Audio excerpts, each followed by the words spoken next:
on the progress and the work that's being done, and to help them focus on key points as they come forward. Prior to Sharon Tatro being the appointed chairperson of the Warrant Committee, she was on that committee as well, both of which we're non-voting members, so we're not involved as Warrant Committee members in any of the decisions made by the school building committee. I do participate in the communications subcommittee of the school building committee, and I vote only on the minutes for those meetings.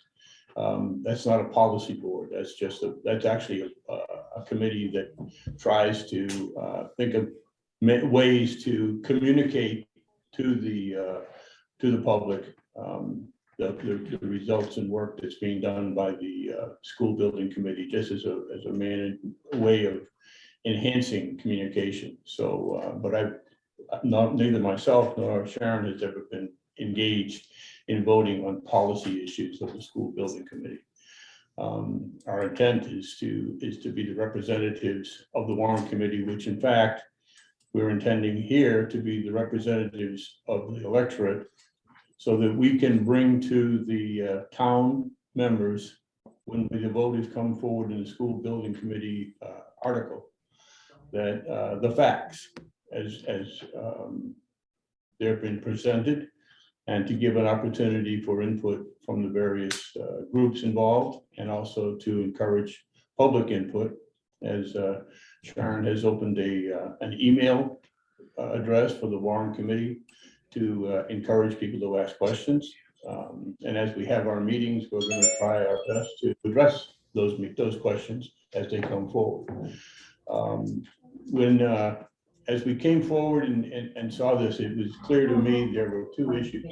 One is the question of coming from the school building committee for the article are very significant and beyond the scope of one person to present it. The second piece of that is that it wasn't enough to give a summary to the Warrant Committee. We wanted to get larger participation. And including in that was establishing a subcommittee, which we have here now. Recording in progress. Recording in progress. Yeah, if you're not speaking, it'd be helpful if you mute your I think we've got it right muted now. okay. So we have a subcommittee, which was introduced to you tonight. And we are starting off with 5 meetings between now and September 8th. We've had the meeting with the Board of Selectmen. We had a meeting with the PAC group that is in support of the Wheelock site, the For Our Kids, For Our Town, I think is the name. And now we have a meeting this evening.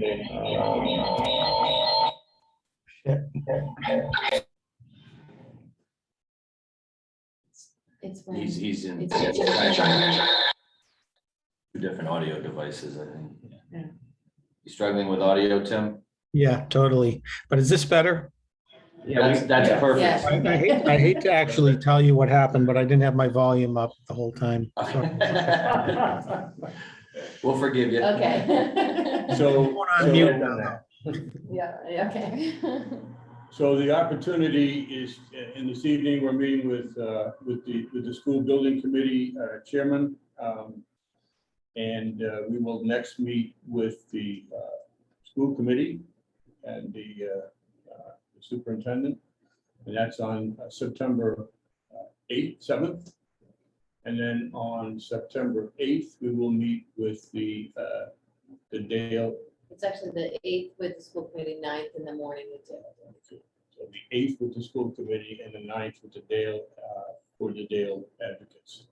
So with that starting point, we're going to then have a series of meetings with addressing issues that have been prominent in the dialogue over the past probably several years, fairly to say. But we're going to address issues, and what we're going to have then is all members of the Warrant Committee will be engaged. usually in 2 or 3 person teams, to go deeper into the facts. We're not looking to give any opinions. We want to go into the facts, and hopefully through those meetings, we'll be able to direct people to the public documents that have been published and presented mostly through the MSBA. We'll talk about that as well, and give you access to that information so that you can see what the facts are, and then you'll have the interpretation and the positions taken and reasoning behind some of those decisions. And hopefully that will give the electorate an opportunity to be informed and be engaged.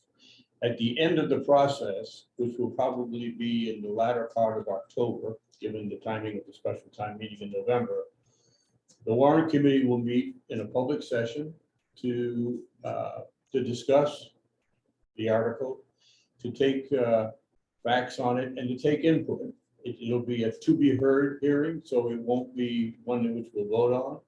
And then the week after that, the Warrant Committee will reconvene and present to the town for our position on the article. And as you know, and from prior meetings, the town Warrant Committee takes the position of either to support or recommend dismissal of an article. So that's how that process will go. Sharon can probably give better detail on that. But in the interim, we're going to have meetings on the MSBA process and the consequences of the involvement of the MSBA. We're going to do a review of the site selection process. There will be a review of sewer and water issues as those have been raised. There will be a park and rec discussion because of the importance of the question that comes up of what will happen to Dale as this article is being presented. We will do a meeting with the town planning to see how this impacts the overall long-term strategy of the town. There'll be a financial review of the costs, the operating costs, and the bond issue, and there will be an impact on public safety and traffic results will be discussed. So again, this is our 3rd meeting. The first 2 were very productive in my judgment, and I encourage all who are watching this now or see it later to look at the prior meetings, because they are very informative and will help to hopefully help in presenting the facts as opposed to opinions, and hopefully will generate some questions that you can submit to the Warrant Committee email, and we will do our best to address them. There you go. I'm just going to mention that we've had Ed and Jeremy join remotely during that. So I think really simply, our first question has been to everybody, or what are the questions you're getting? Like, we want to know what you are hearing from townspeople as the most common questions that you think people still have out there to be. Sure. I'll try to take a stab at that. There's quite a few, but I'll try to boil it down to what I'd say are the most common ones. First and foremost is cost. Right, that's probably the biggest item in people's minds. How much is it going to cost? How much is it going to cost me in particular? What's it going to mean for the tax impact? I won't get into. We can talk about the different questions to respond to your question. The reuse of the Dale building, potential reuse, what that might look like, what we would, how we would repurpose that potentially. Site selection is one that's certainly very divided, right? We've gotten obviously some people that don't agree with our site selection. We've got others that do, and so that's certainly one we've seen a lot on. A lot of questions on water, and it's kind of trying to respond to those for over 1.5 years, but apparently it hasn't taken. So we have to communicate that a little bit, I think, more clearly, to make sure people understand why there isn't really a risk to the water. So we'll get into that, I'm sure, in more detail tonight, but happy to answer any questions you may have on that. Traffic, and I think that's also really a communication portion, so people can understand that traffic can be mitigated and that there's ways to solve that. We recognize fully that traffic will be increased in that part of town. So, but how we go about mitigating it and, how big a problem is it is part of the problem. Some people seem to think it's larger than it is. Some people think it's no problem. And the truth is somewhere in the middle. Other than that, I mean, there have been a lot of questions on education. I know that Jeff has fielded, and Jeff and Steve, on the educational benefits of the Wheelock site, why that site was selected and is preferable from an educational perspective. Those are kind of the And main- one that I've gotten a lot is what's taken so long. And we've been hearing about this project for years and years and years, and why are we still not at the point where we're breaking ground? And when are we gonna start doing this? Because either I've heard about it forever, or I want my kids, in the new school. So I hear that a lot, what's taking so long. We try to go through what the MSBA process is, and you have to go, in order to get that reimbursement to the town, you have to go through that entire process, and it takes time. And I think, one of the things that we made a decision, SBC, and Mike can speak to as well, is that during COVID, we put the brakes on a little bit, and I think other communities didn't, and we did, but we thought that was the right thing to do, and we're still, trying to move forward, but I think it has taken longer than I think we expected. So that's another good one, the schedule / MSBA process. The MSBA process is rather complicated, but it's a very good process.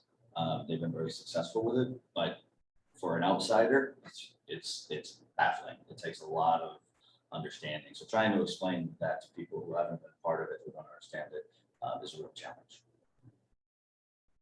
Tim, did you have anything you wanted to add? No, I think Mike did and Jeff did a great job with that, actually.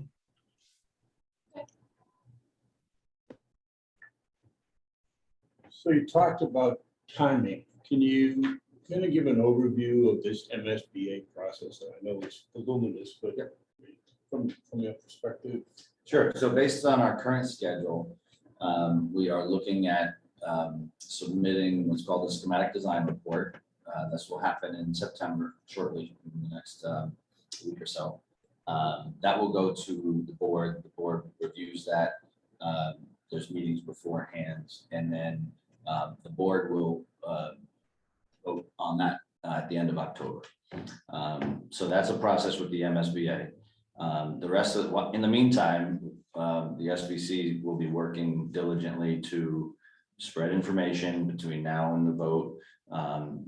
We have multiple community forums planned. We have multiple what we call the road show, where we go out to constituency groups, new in town, PTOs, and just be there to answer questions. Those kind of smaller group conversations tend to be much more effective at presenting the facts to people and allow people to have a good dialogue back and forth. We've done that with the DPW building. What was that now, 9 years ago? We did that with the public safety building as well. So that kind of road show will be hitting a lot of different community members to kind of spread the word over the next few months. Ultimately, that will culminate with the special town meeting, which I know the selectmen are going to look to schedule, and a ballot vote shortly thereafter. Special town meeting requires 2/3 majority vote, supermajority, and the ballot requires a 50% plus one vote, simple majority. So those are our timelines right now. If the project is approved, that we would jump right into the next phase of design, which is called design development. The project team would continue the design into more detail. We would do more cost estimating, all of those things. And we'd be looking to, if things go according to plan, issue what's called an early trade package potentially, and start construction in the fall of next year, in order to stay on schedule for an opening of school in 2024. It's a little bit of a tight time frame, given that we've had multiple times where we've postponed submissions and delayed due to COVID, but it's still achievable to get the school open with 2024. That's sort of a generic overview. If you had any detail. No, I think that's, as a startup, should be more, but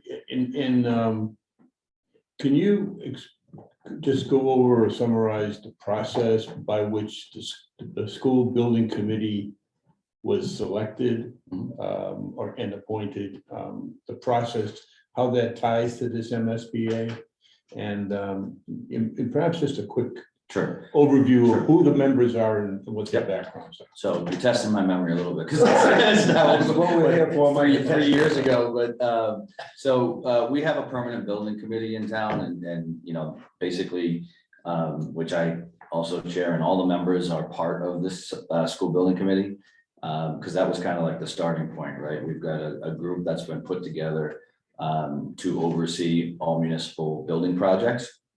A few years ago, we wrote new bylaws to be able to make that permanent. It used to be an ad hoc committee that just was brought on for specific projects, but given the investment this town has made in infrastructure and in buildings moving forward, and the increase that's only going to happen from here, we felt that it was more important to have a permanent building committee.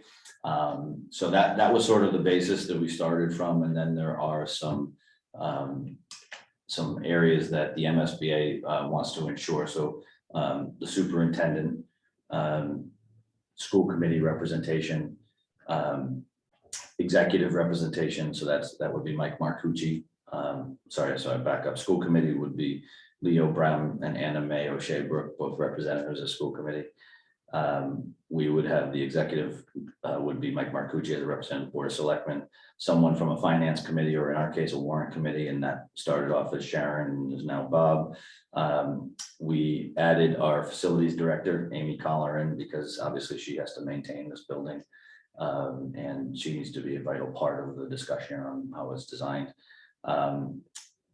We also brought in Mike LaFrancesca, who runs the business operations for the schools, as a member of that. Who am I missing? Steve as principal. Steve as principal of the school. Am I missing someone? I think just to add to that, that the warrant, the facilities, the school business, and the principal are all non-voting members. Correct. Okay, so they're there for information and Correct. advisory, but. Exactly, they're ex officio members, as it's called. They, you know, obviously they're vital members in terms of giving feedback to the, you know, the full SBC about operation of the school, maintenance of the school, how the school functions. You know, so they're very important. So they were definitely deemed to be important to have on the SBC. And so ultimately, you know, there was a little back and forth where I think originally the discussion was about whether it's just the permanent building committee and their authority, but the MSBA wanted a more robust. The way we've done it with the permanent building committee is, say when we did the public safety building, we had the chiefs as ex officio members, but we work. And as chair, I've always worked towards consensus, right? So if ever there was a concern, regardless of voting, non-voting, we're trying to work towards consensus. And so, you know, while the chiefs, when we were looking at public safety building, didn't technically have a vote, there was never a point where we got to a point where they just completely disagreed with our decision.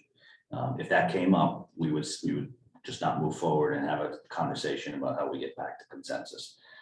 So that's the approach that I've always taken as chair, is to get, regardless of voting or non, is to get to consensus.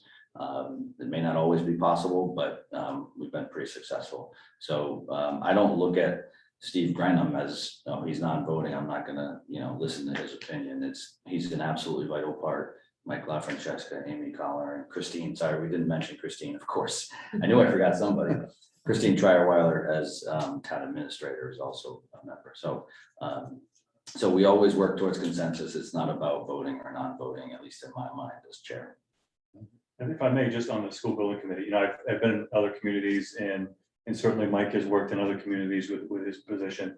I just need to say how fortunate we are in Medfield to have the group of volunteers, keyword volunteers, that spend a lot of hours doing this work. We have folks that are like Mike, an architect, or that are project managers or construction or electricians, so that they know the work, and it's not just a bunch of lay people making these big decisions. And it's really fortunate that we have those volunteers in this town that do that, because not every town has that. And certainly, Mike, you can speak to the fact that you work with lots of building committees and they don't have the expertise that you folks bring to it. So I just, especially me as superintendent, it's really it's critical for me to have those folks on there too, that I can talk to and ask questions. And, you know, Mike has done this a million times, so hopefully it's helpful. And then, you know, even with Michael LaFrancesca, he's not a voting member, but he did 3 MSBA projects in his former district. So he knows how to do all that with the propane and everything else that we have to do as part of the process. So really have a great collection of people that make up the school building committee. Very fortunate.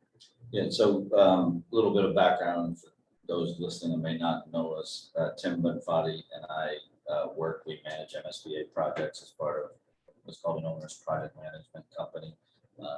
So we manage these projects on a day-to-day basis. We have multiple projects in our office right now. Walt Kincaid, who is on the permanent building committee and the school building committee, is a senior project manager for a major construction management firm who builds MSBA projects for a living. So he provides a great amount of expertise on the construction side. Mike Weber, also a member of the permanent building committee and school building committee, manages one of the top electrical subcontractors in the area. So he brings a lot of school experience with it as well. So and Tom Herb, of course, who's been part of the permanent building committee for many years, predates me, certainly, has a ton of experience. He, you know, is a vendor to many construction projects and ships clocks all over the world. So he brings a lot of expertise, and he's an engineer by trade. So that's on the building side. And then as Jeff mentioned, a lot of good experience, you know, especially from like doing previous MSBA work. It helps from the district side as well. So I'm almost reluctant to raise this, but I do want to raise it because it's been raised in some of the public dialogue. When I came on to, as a non-voting member, I don't make that distinction in terms of participation. I just want people to understand who's making the decisions, and it's the expertise of your committee that comes in with the input from a number of outside sources. But when I was appointed by the selectmen to the board as a non-voting member, I had to come to the town clerk and be sworn in, and I also had to read and then sign I'm not sure it was non-disclosure, not non-disclosure, it was Non-conflict. no conflict, right? Correct. So every member of your committee has done that, correct? And that's obviously, I'm not a lawyer, but just want to be clear, so that from a public statement that every member of this committee has signed none. That's correct. And I believe are required to do some online training every so often. I think it's every 3 years. I could be wrong, but we get the reminders all the time from Christine. Time to redo your training. So yes, that's absolutely something that is vital. You know, again, we have members of this committee that have been volunteering in this town for decades. So it's nothing new to any of us. And you have, as chairman, have built the 2 most recent buildings? Correct. I came on in 2011 after the DPW was shot down and joined the permanent building committee at that time, and have been on there and took over chair after Tom stepped down.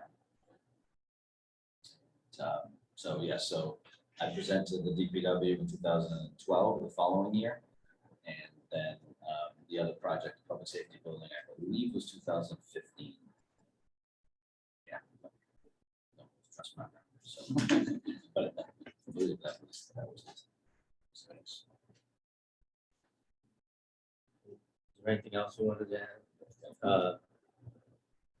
I guess I'll go next. So, you know, as the Warrant Committee, I'm fairly new to this committee, and we, you know, as I understand, sort of, people bring articles to us. We don't bring them to ourselves, right? So they come from other departments, the selectmen or the building committees, whatever, for us to review and consider.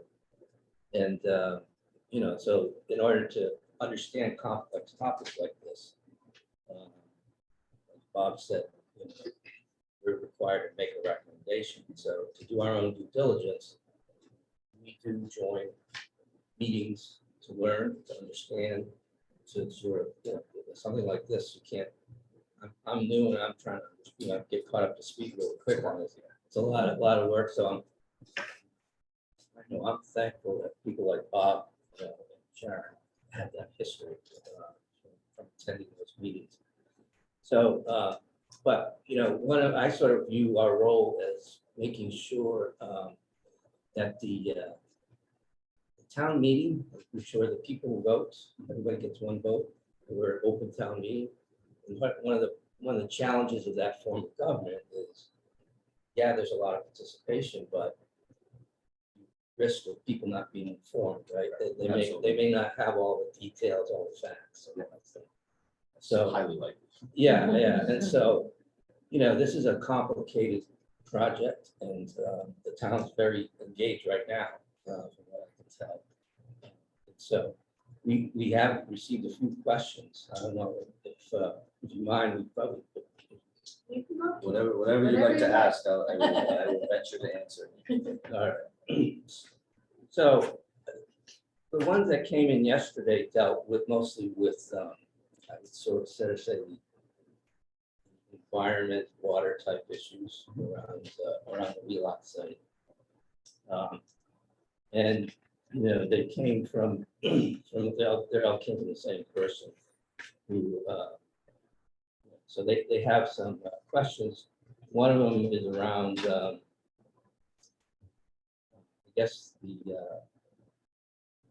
there's a comment that there was an oil spill at one point way back in our history on the Wheelock site.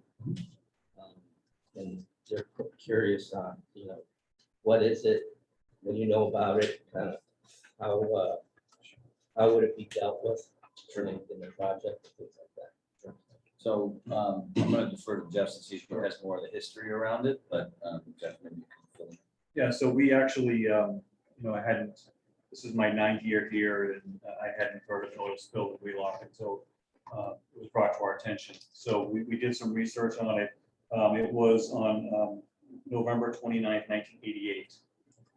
So I'll be 51 next month. I was just turned 18 then, so just to give you a little context there. So there was an oil spill by a J.W. Douglas Trucking. Clean Harbors was called in, and they had a licensed cleanup contractor. And it says, I'm pleased to inform you that the remedial action has now been completed under the direction of the Massachusetts Department of Environmental Quality Engineering.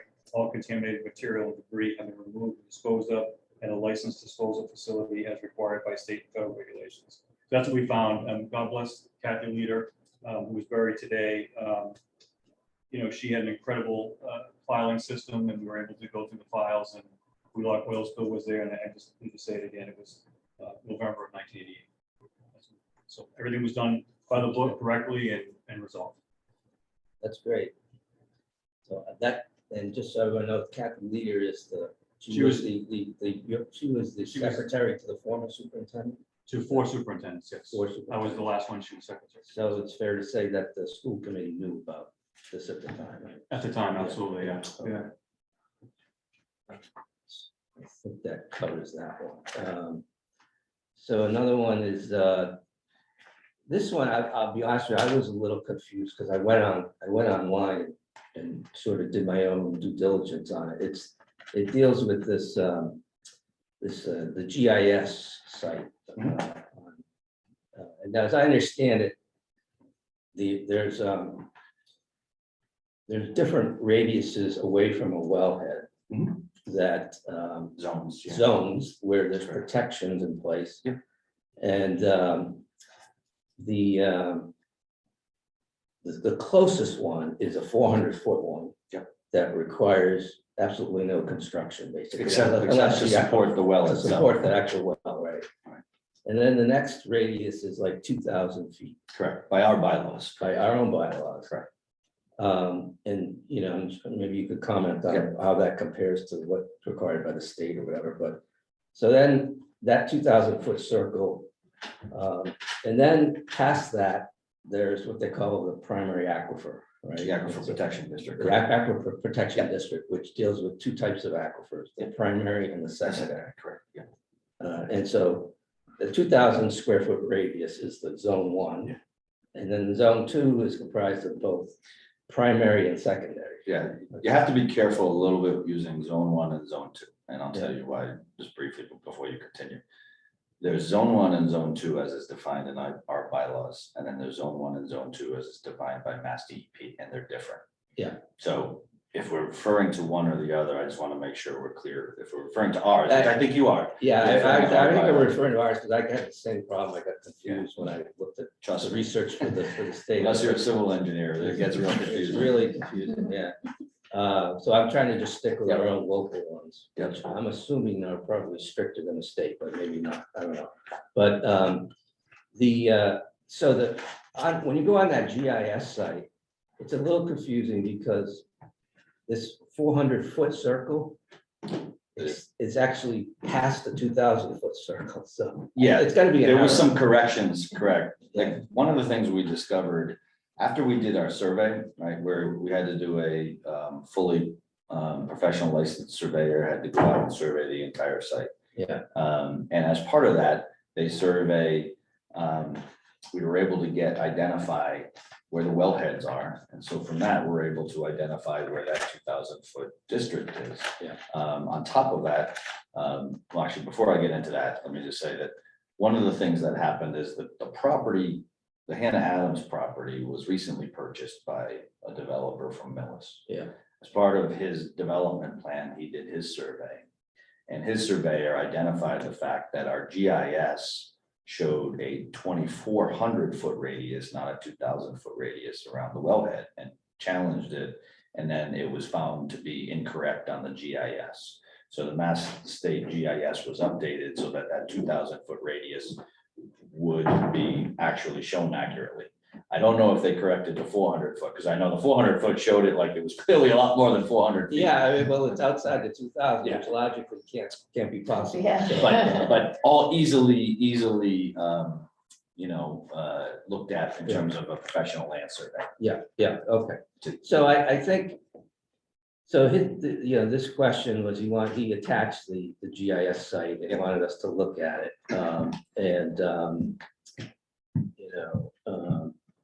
He says he's been told by attorneys that the town is within its right to build on the site. It is. But he has some views on whether that's right or wrong. And some questions about, maybe the risk that he's, although I haven't yet seen any real detailed reason on what the risk is. Neither have I. I've been asking for a year and a half. Well, we're gonna meet with the Dale folks, hopefully they'll have that for us. But so I guess, Maybe it'd be helpful if I at least identified for you where that zone is and what part of the project is within it and what part. is not. as I understand it, the existing Wheelock School is not within the Correct. well-protected district. Nor is the proposal.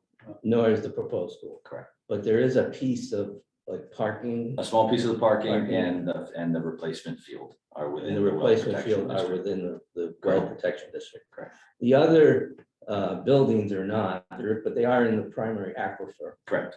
One of the things I was surprised at is, when I was sort of educating myself on this, is that I would say, I don't know what the percentage is, but it's, Two-thirds of the town. I was gonna say, It's within the it's aquifer either protection. 2/3 or 70%. Yeah.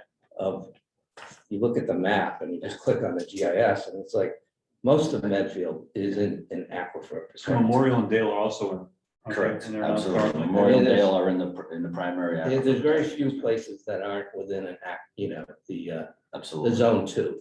Correct. So Correct. there's like the Hospital Hill, and then there's basically they're high areas where Nebo Tower is and things like that.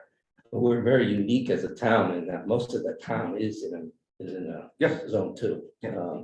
So there's that I noticed, I think, but so maybe you could talk about the piece that is, I mean, there is some concern, I guess, building in a primary aquifer. It happens, Happens all the time. It has to happen because we put up 40B projects and all this other stuff around towns. And But there's also reasons why you can build in it and why it's not a risk, like, so. so maybe you can I can- explain to us sort of how, in sort of a, not a technical engineering Sure. way, but, enough detail so that we can understand, like, what are I know there's a lot of rules around stormwater management. As I understand it, sort of, there's water that, from regular precipitation that can run off. Correct. Runoff water and how that's managed. There's all sorts of rules and regulations around that. And, what you want is that it sort of gets recharged. Yep. On site, as much On as site possible. in a, I guess, as efficient way possible. Correct. So And that. as clean as And possible. as clean as possible, so that it gets recharged into the aquifer. Sure. And So then, Mike, as you answer this question, what I would, Steve's point, perhaps going through a little bit of the process that the committee follows. Sure. When they have an issue like this, because I think it's important for the electorate to understand, the amount of due diligence. Steve just went through a great deal of due diligence, what the committee, how the committee approaches, how they vote, on it, what information do you have to solicit?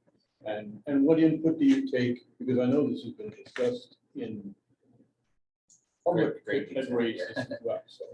So, I didn't mean to cut you yeah. off, I'm just saying, is as a there process. more? I Yeah, have a well- lot of stuff ready to fire away, so let me know when you're ready for it. Well, let me finish and then Sure. I'll turn it over to you, but I think, the other thing maybe you could cover is, so, there are these, I think in the design, maybe talk about some of the things you've done to manage the stormwater. Yep. And how those systems are designed to sort of be effective and deal with the requirements. Yep. And then, for anyone that still has concerns, what are the checks, I guess, within the town process to sort of, Excellent with, question. with experts to check the process? Excellent question. All right, so that's a lot. So let me see where I can get started. But so before I get into how the project is designed to work with all of those conditions, the first thing in the MSBA process is that they have a requirement to look at an inordinate amount of things. Like I should show you the list of consultants if you haven't seen it already. When we look at a project, so we need to hire a geotechnical engineer to look at all the soils. We need to hire a geoenvironmental engineer, hazmat consultant, which is when that oil spill was identified. We need to hire. We need to look at every potential code that may have jurisdiction over it. That includes all our local bylaws, all state regulations, and all federal regulations. This is all run by the architectural team. They hire sub-consultants as they need to. And we have an extensive list of them who are all experts in their field to make sure we're getting expert advice to the school building committee, who, many of which may not have ever dealt with anything like this. So basically they look through it all and they say, these are the items that we need to look at. And that's all part of the site evaluation process too, is that when we evaluated all of the sites and then we boiled it down to two, we look at it from a code perspective. We're certainly well aware of the zoning map of what each site was on the aquifer protections of both. And so all of that was part of the discussion and advised by the professional team that was brought on. So jumping to the specific question about stormwater, we have civil engineer on board, professional civil engineer, niche engineering, one of the premier civil engineering firms in the Boston area. And they are our advisor throughout this whole process. And I'm not a civil engineer, so if you get into technicals, I would. We have one of those on our committee, Jeremy Marshall. I know Jeremy would be able to grill the civil engineer on that. However, so in terms of stormwater, and this is something that I've said in the past, and people don't always believe me, but it is true. We're actually improving the site. And that is because right now, stormwater at the site and the building is designed to 1970 standards, which basically means nothing. You know, water is running off the building, off the paved areas that people park on and running right into the soil. People are parking on grass right now, and anything that's coming from the bottom of their cars is leaching directly into the soil. That's the current condition. If we build a new school there, we are building a new school with that has a stormwater system designed to current regulations. And what that means is that all stormwater from impervious surface, roof or asphalt, or concrete or any paved surface, is funneled into a system that will run it through what's called a water quality structure, which removes oils and gases and things like that before being recharged into the ground. So that's something that doesn't exist today. That's one of the reasons why we recommended that we do the wheelock pavement area, not just the new school, because it's just makes sense to do it all at once and actually improve the quality of the water that's actually going back into the ground. Yeah, that's something that as a committee, we look hard at. The other things that affect the town as a whole, they have. So this stormwater catchment mapping thing that I found on the website for Medfield, it sort of has a high risk, low risk kind of shading to it. And there is a little, these are existing conditions. There is a little high risk designation at the Wheelock site today. And, I'm assuming that's because of the fact that there's no real effect of stormwater. Not sure what you're saying. Can I see that? So, yeah, No one else speaking to me. Yeah.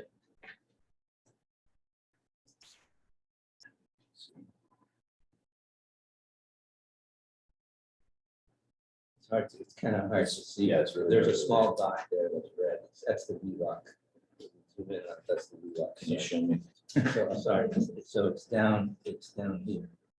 So this is, Yeah, I believe so this is the whole soccer field out here. Yeah. But right where that little red dot is, that's where the existing. river runs through. Yeah. Right, you can see I believe that's a wetland. Yeah. Where the river is a bend in the river, it looks like there's a wetland right there and before it moves on. Right. So what you're proposing to do basically though is improve the stormwater. The quality of the that stormwater. existing Wheelock area. Right, because right now, all water that's running off that pavement is going directly into the ground with no treatment, with no removals of any oils, none of that. Doesn't have a water quality structure. And it's also, going in all at once, whereas a new modern stormwater facility is designed to retain water and recharge it slowly as opposed to having it all rushed in at once. And that would all be built to current Mass DEP and US EPA standards, and it would be required to. Second thing that you asked was about, what are the checks and balances? So all of that would go through, in the permitting process, would go through our Conservation Commission to make sure that everything was meeting all the current codes and standards. So as a town, that's another check and balance that we have in terms of water. And that would be the Conservation Commission.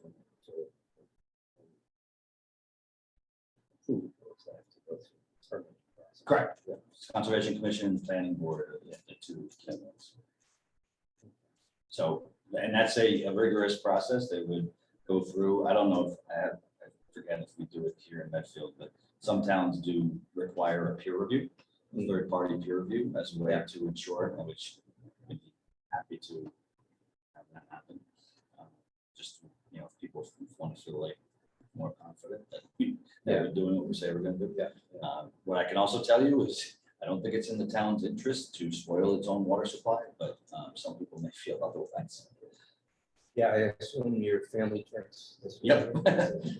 Yes, it does. When does that go through that process? At What's what point does it go through conservation? That would be during the permitting process. So if the town approves of the project for funding in the fall, we would probably be looking at permitting next summer.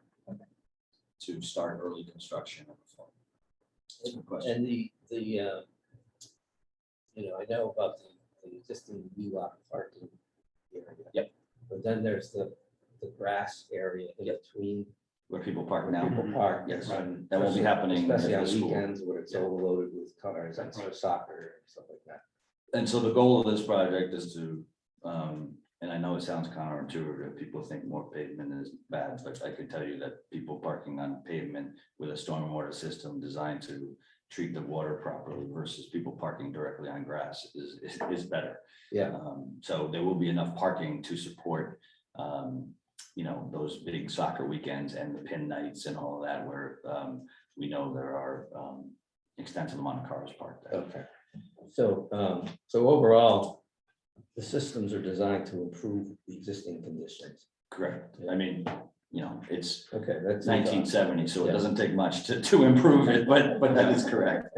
And, I don't think the EPA may have even, or DEP may not have even existed back then. At least it didn't seem that way. yeah. Okay, I have like I think 2 or 3 more questions. Hopefully they're gonna be quick. Sorry, I'm sorry to take up. No, it's what we're here for. Yep. Just a question, Mike- Howard, Mike it's is- okay, I'm- I Steve. plan my evening, so, give you as much time as you need. So the other question that came to want us to look into is that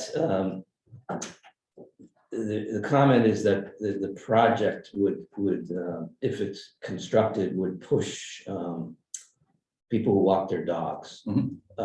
towards further towards the well protection district. Mm. And towards that, so that it's a fairly, as you know, there's if you look at the site, there's all this, there's a soccer field, and then there's that access road that Yep. goes back, and then on the other side is the Holmquist land, yep. Holmquist land.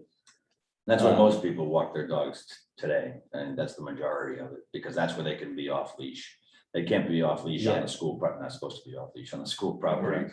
And Jeff can attest to that, like those soccer fields are not designed for, Yeah. they're not supposed to be for dog walking, but I do know that, because I'm one of them and my wife is one of them, we walk our dogs back on the Holmquist land, because we let them off leash so we can Yeah. run. And And I can tell you, there's countless people that we see out there. Yeah, okay, so, and I guess if anybody wanted to check that, they could just go out there themselves and get to check it. So I think we all can agree that dog waste is not environmentally good for water quality. Dog or human. Or human, so, and that's why the town has reminders and Yep. Clean up your waste. bags and all that other Yeah. stuff. exactly. There, yeah, okay. Okay, I think that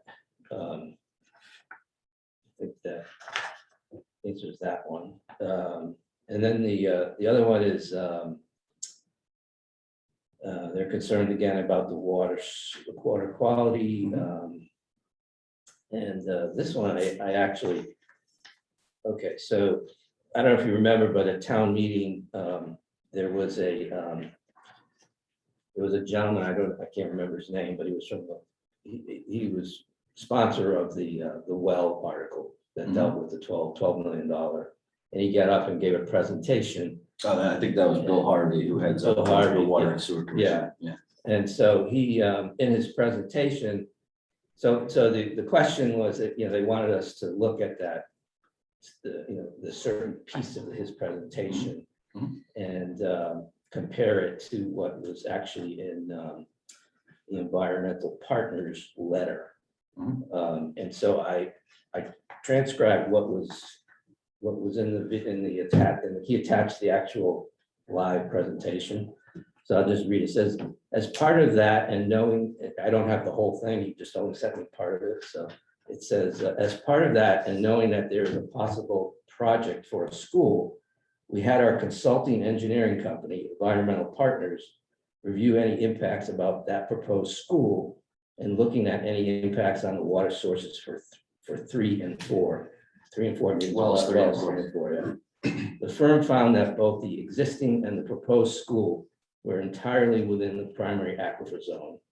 So in other words, there's already an aquifer zone that exists, and the new school wouldn't impact the aquifer serving 3 and 4. Mhm. And then he says, then he has this, that the only minor stipulation being that the design of a school that is placed there would have to have normal stormwater management design methods Correct. to make sure that they are incorporated into new buildings in that primary aquifer zone. Correct. So I think, Basically, yeah, I as think long as the we- issue, he's sort of pointing out is that in the actual letter, it uses the words, there's no significant impact. Correct. So I guess that's just a difference of words, right? So he said there's no impact, the letter says no significant impact. Good luck getting an engineer to say 0. And I. There's no such thing, right? I can appreciate that, Yeah. nobody's gonna put that in writing. Right, no one's gonna say there's 0 impact, like that's. And I impossible. think this person, mentions that nobody would say that, so I think I'm not sure that's a question, he's really just pointing that out. Yeah. Um, So I mean, I don't, and I think that's. I don't right. think there was Just any kind of a intention to statement. No, no. misproceed. There's no such thing But as just 0 to risk. stay with that comment for a moment, because that issue for a moment, because it has been raised. Yeah. That there's some partiality. Or that the consultant, Right, should we rely on a consultant? Right. Or that consultant, or, so can you? well, I guess, I always come back to the term free advice is worth exactly what you pay for it. What I can tell you is there's probably not a lot of consulting engineers going around offering their services for free. If we hire engineers, that doesn't mean just because we're paying them that they're unethical and they will just bend to whatever our whims are. That's just not the way it works. They have professional ethics that they need to follow. They have licenses that could be taken away if they ever, we have a very respected, highly respected civil engineer as our team, and environmental partners is extremely respected in the realm of well water and drinking water. That's kind of their specialty. So, if somebody wants to challenge them on their ethical standards, then I would stand behind them 100, And what I, 100,000%. Like, good luck with that one. But if someone wants to present something, some factual data that somehow these people are corrupt. Yeah. I'm all for it. Bring it up. so Bob, I would only add that environmental, the only reason I saw this, I was doing some research with reports online, is that the town's been using them for almost 20 years. So it's not like, and the water department has been using it. So it's sort of like the law, our general counsel has been using it for a while. Right. It would be natural for. And Well, this isn't some firm that is out of some back alley. This is a firm that is very highly respected, has years and years, decades of experience, and we have to pay consultants. That's how they stay in business, and the reason why we pay them is because they're good at what they do. Well, I think the thing that I just want to point out is a couple of things. First of all, we have a subgroup that's going to address this specific area of environmental, because it's very important, and Jeremy is leading that. But to put that in context, again, I continue to be just overwhelmingly impressed with the amount of expertise that resides in the town and the dedication of these committees. And I remember as a Warrant Committee, we had to address the article on the well, and on the well work that's being done. And I just remember coming away saying that you're really lucky to have Bill Harvey. Because I didn't really have exposure to that, but he made a great presentation. Yeah. But to put it in context, Well, and Jeremy used to serve on that too, so it was also a big. His- So when I joined the warrant committee, Jeremy was on the Right. warrant school board. his presentation was, to get approval for a $12 million expenditure. That, so everything he did was to get that passed. Yeah. And for him to be thorough enough to even address that issue, because in the context of what he was doing, it to me was really generous, I think, on his part. And clearly the work that he does, and we see that every year, he's not going to jeopardize the well water. No, I don't understand that logic, to be frank, why the town would pursue something and hide it by hiring a consulting engineer to write whatever we wanted so that we could potentially put our own drinking water at risk. I don't understand that logic. I think the last question deals with, I guess maybe some people may be sort of inclined, like this questioner, to sort of look at the total cost of the school Mhm. and say, well, this is just for 2 grades. Mhm. And when I look at other towns, what they spend on a new school, it's a lot less. Yeah. And per grade, when you look at it per grade. Right.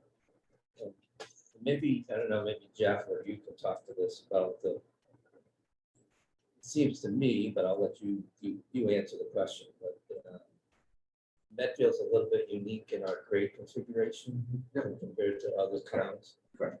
So, so this is a question that's come up before. It came up last week in our community conversation, and I'll explain a little why the cost per grade data point is not something that's tracked, because it's not a good way to compare communities and to compare projects across communities. So most towns in Massachusetts use a neighborhood school program. So they have, depending on the size of the town, multiple schools that are K to 5. So you go to that school from K to 5, and then when you graduate, there's a bigger middle school that accommodates the graduates of all of those elementary schools. If this were Medfield, if we had a K to 5, we would have 3 elementary schools that are K to 5. So if we're replacing a single school, as we are proposing today, and it was K to 5, it would cost the same, give or take. But we could divide it by 6 grades as opposed to 2. It's really the number. So It's a number of students. That's the issue. That's we the look big- at cost per square foot when we're comparing, is the building designed, nicer than that town or this town, and why are they investing more in this type of finish or that type of finish? We look at, oftentimes we'll look at what I cost per seat or cost per student, right? So there's always going to be things, it's never apples to apples comparison, but a cost per grade does not apply to Medfield because we have every single one of our kids go to every single school in every single grade at the same time, as opposed to 3 districts where, and we have an elementary school for each district, and then they feed into the middle school, high school. That would be a very different arrangement, but very common. Say, Needham, I believe, is K to 5, just as one of our neighbors. Okay. Walpole. And you can provide us with all that comparative cost data. Yeah, so I mean, in terms of that, if you want to go back to that, we're always tracking, we, meaning the SBC, but also myself and my professional business, we're always tracking where these projects come in relative to similar towns. You're never going to get, as I said, an apples to apples, because there's things that differ from site to site, from town to town. But we're always tracking that. We have a project in our office right now that's very similar for the town of Westwood. $87 million project, $69 million town share, 560 students. So it's actually smaller enrollment size by 15, 18,000 more square feet. So it's quite larger. So, whenever they make decisions differently than we do here in Medfield, but very similar project. So that just gives you a very close frame of reference. I'm shortly going to be building a project for the town of Ashland. It's a grades 3 to 5 elementary school. So it's a little bit more similar in terms of the grade configuration, 635 students, slightly larger, but a year ahead of us. So again, time value of money, they're a year ahead of us. So they're at $64 million construction, $84 million project in general. And I forget what the exact town share, they have a higher reimbursement rate than we do, so they're lucky for that. The only other thing I would add is, there are sort of commentary in some of these questions around to consider, cost side of this and to be sensitive to seniors and things like that. There's comments about what the taxpayers have to bear and that stuff, and I think everyone is sensitive. I'm used to that conversation. I've had it multiple times in this town, and so what I I can know tell it's you. certainly on our mind. Yeah, there's two things as part of that conversation. We obviously recognize that we're trying to be as conservative as possible. This isn't, a high profile building. It's tucked away behind the existing Warrant school. This isn't some feature out in the center of town. So I believe we put forth a good design with the design team that respects that and is I wouldn't call it, I hate it when people say the tent or the Taj Mahal because that just drives me nuts. But, this is on the below average side in my opinion, in terms of what a building like this should cost. We've tried to keep the systems as simple as possible. However, there are times because we have a building that we have to design for 5+ decades. And that is very different approach than, we're not a developer that's going to flip the building in 5 years. So we need to make long-term decisions. And quite frankly, $1 million or $2 million of an investment now on something may pay off significantly better by having a building that's more durable over the life of 5+ decades.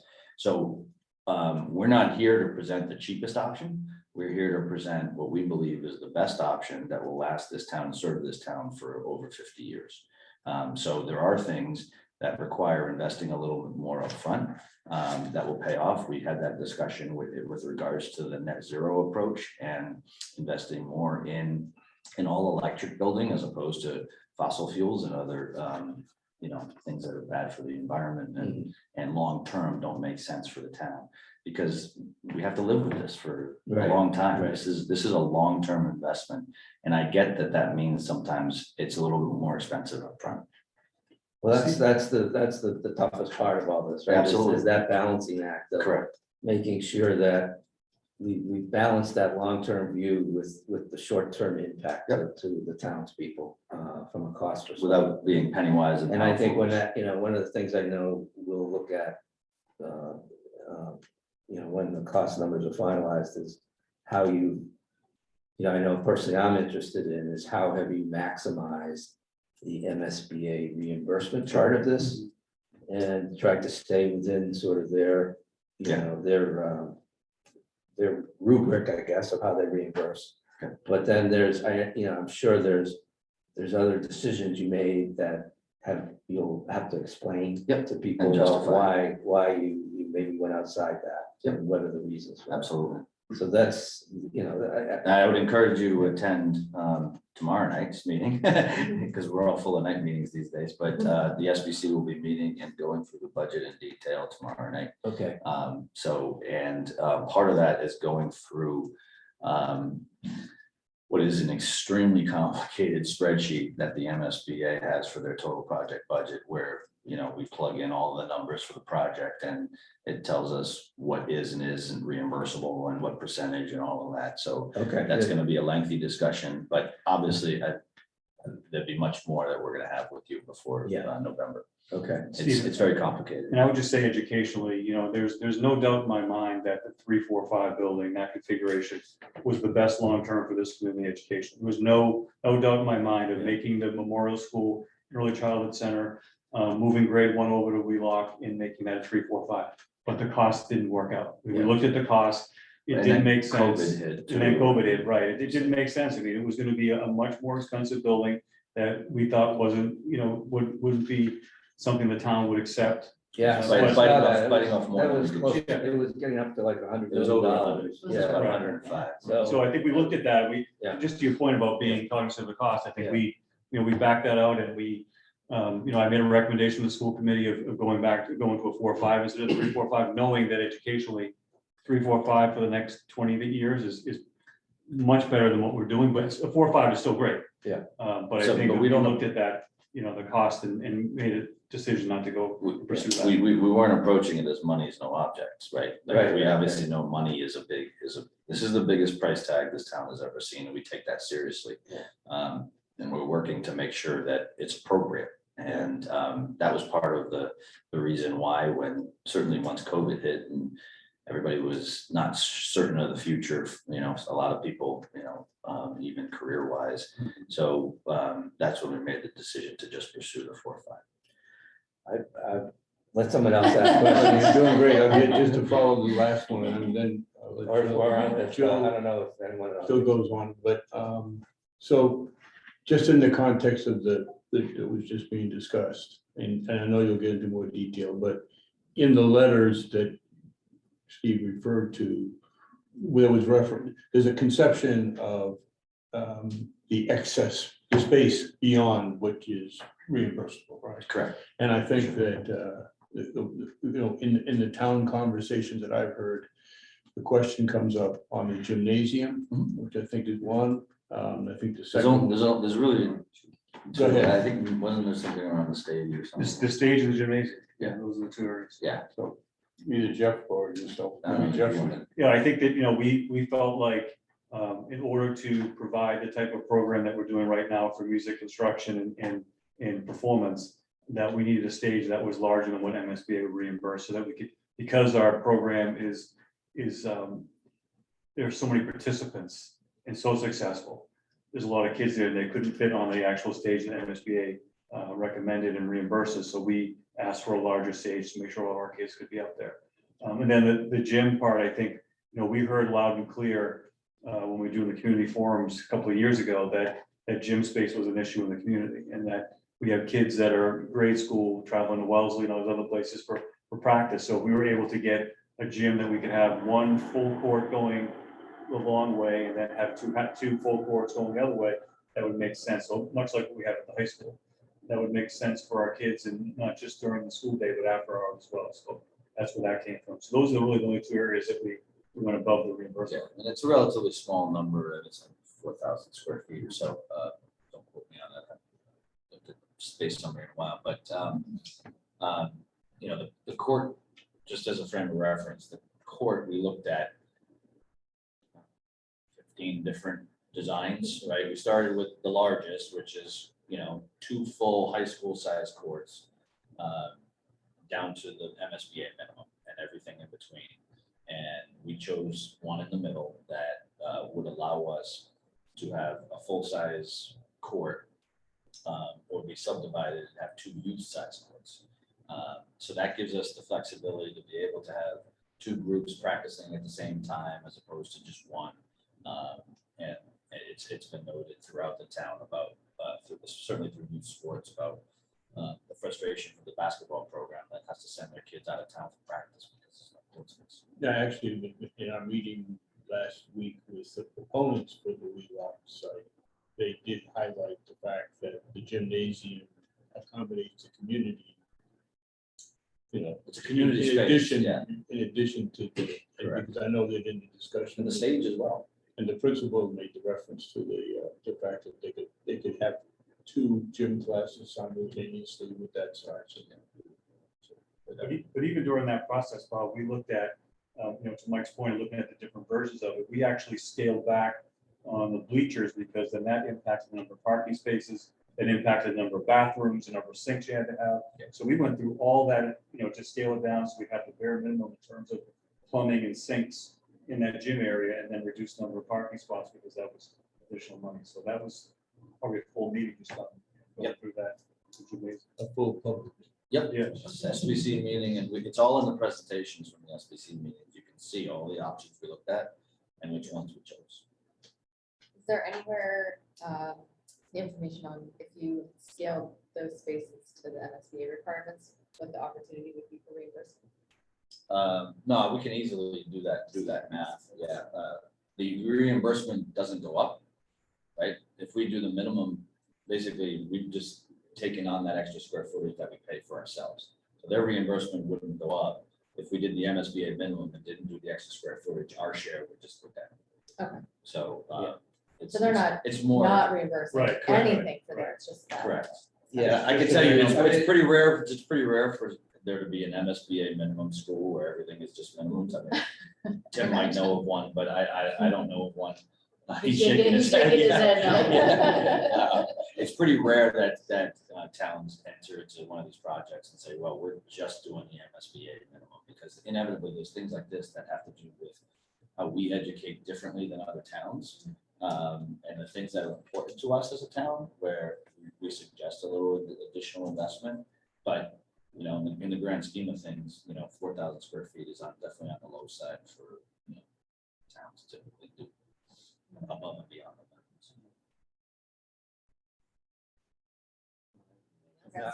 If we have time, I have some. I have a question, actually. One of the things that we hear a lot from the different groups that we've been meeting with and in town in general is the secondary costs to the town for doing projects. And when you look at some of the, you know, even just with the traffic and some of the ways in which to solve the traffic, some of that cost isn't included in the project cost. Like what? So if sidewalks down Cross Street, Sure. for example, things like that. How do you determine what's in project and what is really for the town to decide later to pursue? Yeah, I think that we're constantly trying to find the balance between what we can, the problems we can solve with this project and the problems that we can't. You know, what that would mean. Obviously, there's lots of problems around town. We can't solve them all. We would never get it passed. So we need to look at, you know, there's no perfect site, right? So we couldn't find a site that everybody would get behind. We had to look at the best we could find.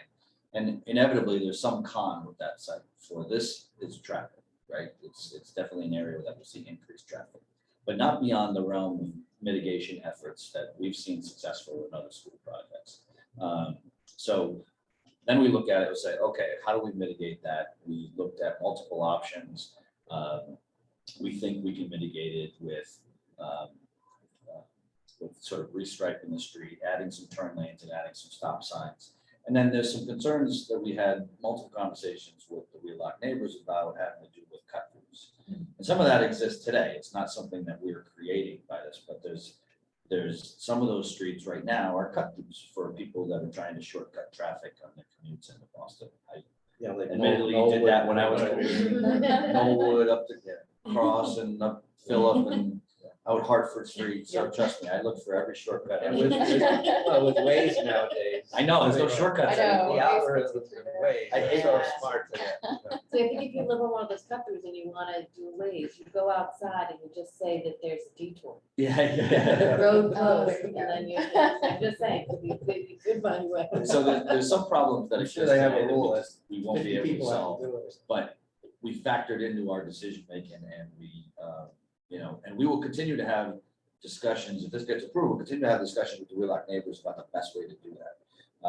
You know, we have presented the potential of putting Knollwood, Cross, Stephen, I think there might be a fourth there, but you know, basically do not enter signs coming from the south during, you know, morning traffic, because that would prevent, you know, and it does require some enforcement, but it is a deterrent. You know, during these drop-off windows, what does that look like?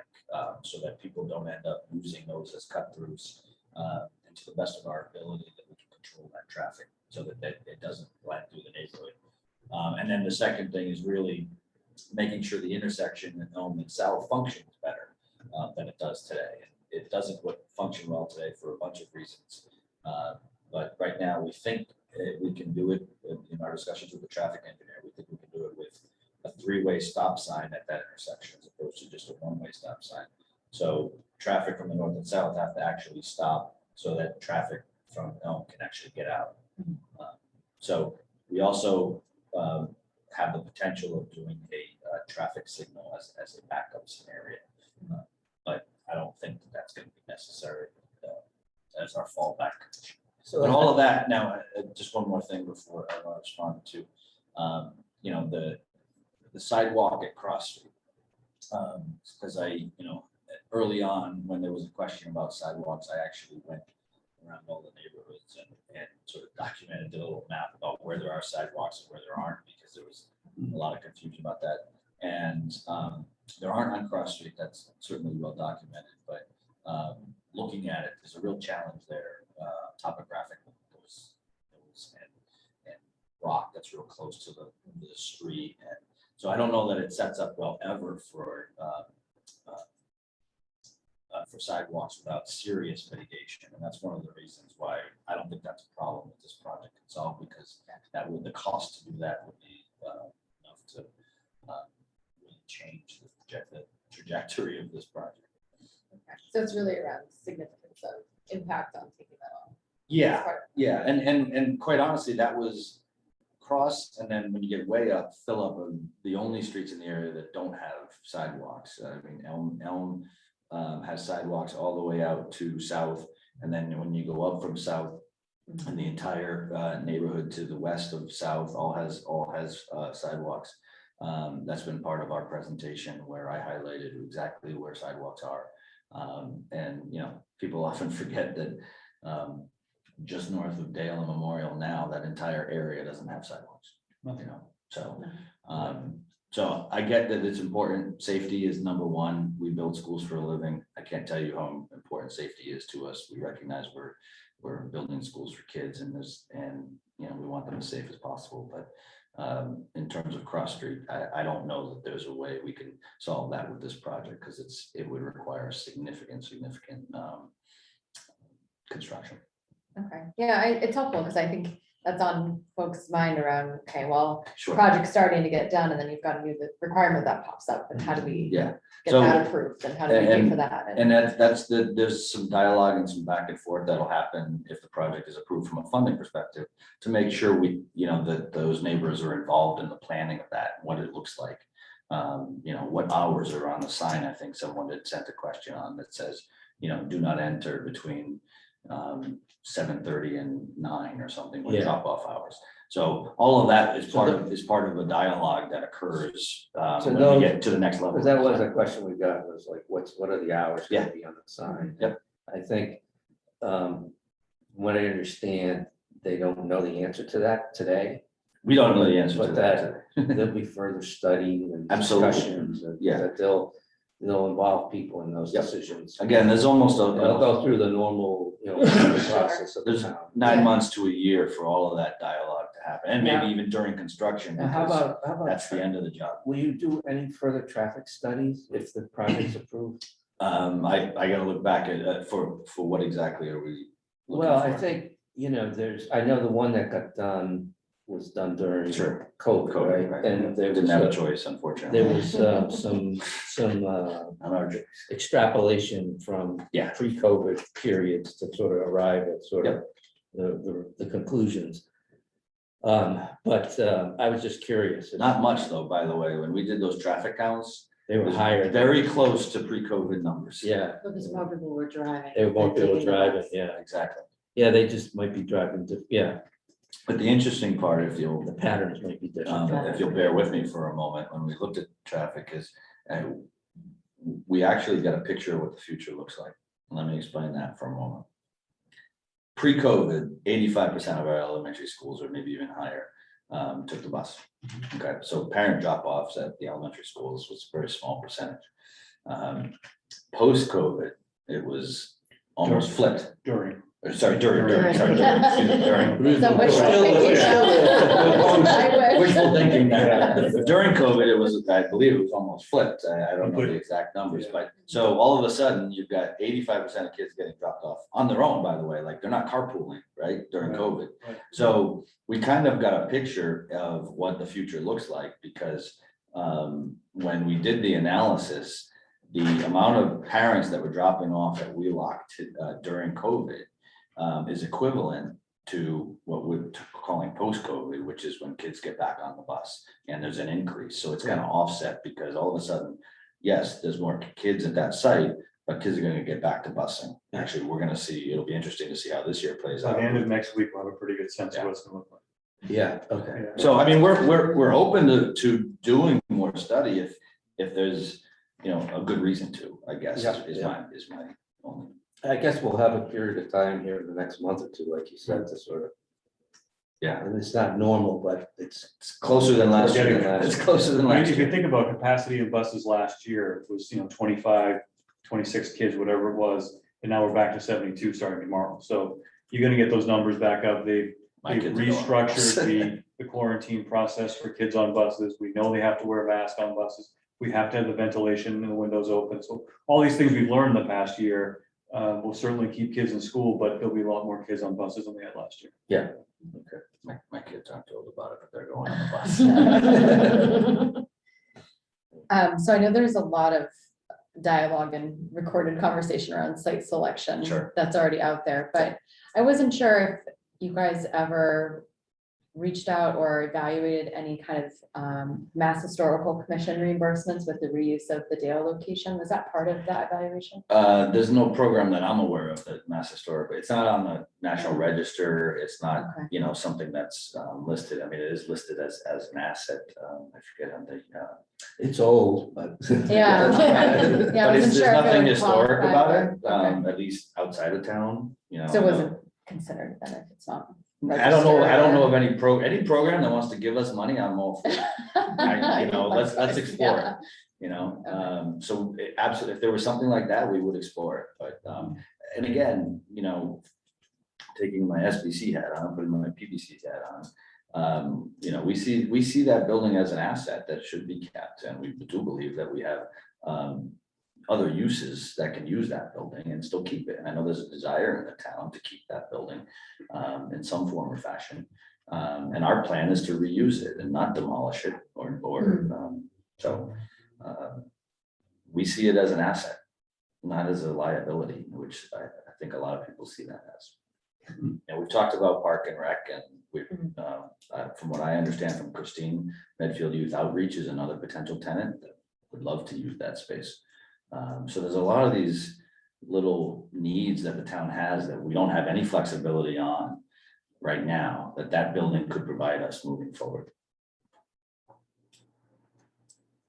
I think that it's being considered now for Parks and Rec, isn't it? Correct. I The mean, evaluation. is yeah, correct. and then in looking at that, basically, you know, Parks and Rec needs something because as bad a condition as Dale is in, it's an upgrade from Top Center.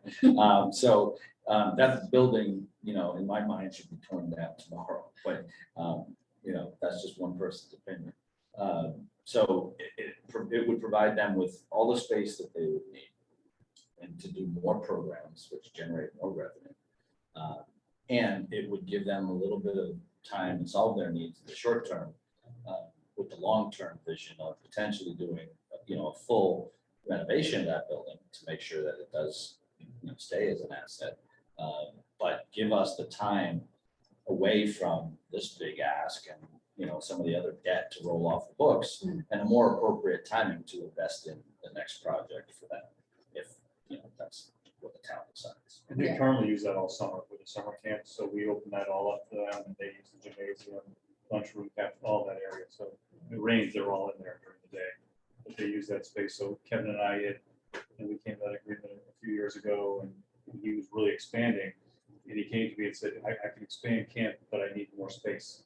And, you know, we all serve the same kids, just different time of year, so it made the most sense. I'm like, absolutely, you use that space, that's fine. So, And the Parks and Rec Commission supports that.